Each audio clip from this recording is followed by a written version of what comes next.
Wa ku kkooti enkulu etuula ku Trade Tower mu Kampala okusobola okugoberera ebigenda mu maaso mu kkooti ku musango gwawabirwa Mufti wa Uganda Sheikh Ramadhan Mubajje nga bamuyimiriza ne banno okukola emirimu gy'obusiraamu gadde bengalye obulyake ku by'obugagga by'obusiraamu ssaako n'okudibaga obukulembeze.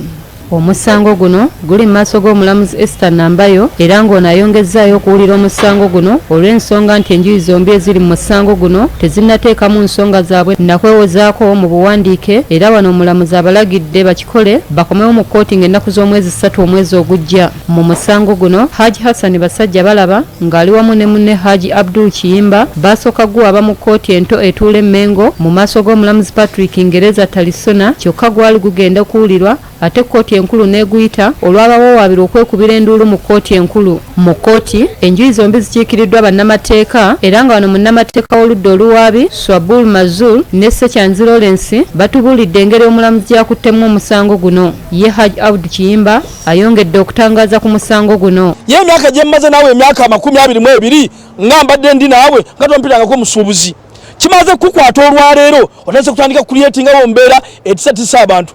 Mufti Eminence Mubajje kino nkikuddamu nkikugamba nze nkuvunaana ekigambo kimu enkwale gy'okutema ebintu by'obusiraamu si nnambulukufu bulungi tokyalina taffaali lyonna lyongera ku busamu bwa Uganda. Following issues ezuluma abasiraamu okugeza ng'ettaka lya Hadija okulika amasomero ga Hadija embale eritaka lya busiraamu ne bateekako ebintu byabwe kati ne balimba abantu ba Islam bonna batukyawise ffe. Wano Kiyimba alabudde tewali agenda kuddamu kubatiisatiisa nga balwanira obusiraamu kyokka n'ategeeza nti beetegefu okukola kyonna ekisoboka okutereeza obukulembeze bw'obusiraamu ssaako n'okulwanira emmaali y'obusiraamu. Ebbanga ly'omaze ng'otiisatiisa abantu Kiyimba sigenda kutiisibwatisibwa n'abakaba bannange n'abasiraamu bonna mu Uganda twagala bulambulukufu ku nsonga zino. Allahu Akbar! Kyannaku nnyo ku mbeera gy'otadde otandise okuteekawo ng'olimbalimba abantu nti ffe tuli basuubuzi oba twagwa.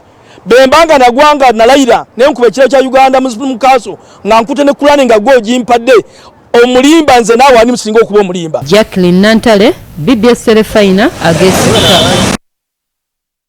Okuva mu kkooti ne tukyusa obuufu abasuubuzi abakolera ku luguudo mu bitundu by'omu Ndeeba basuze bulindaala okulu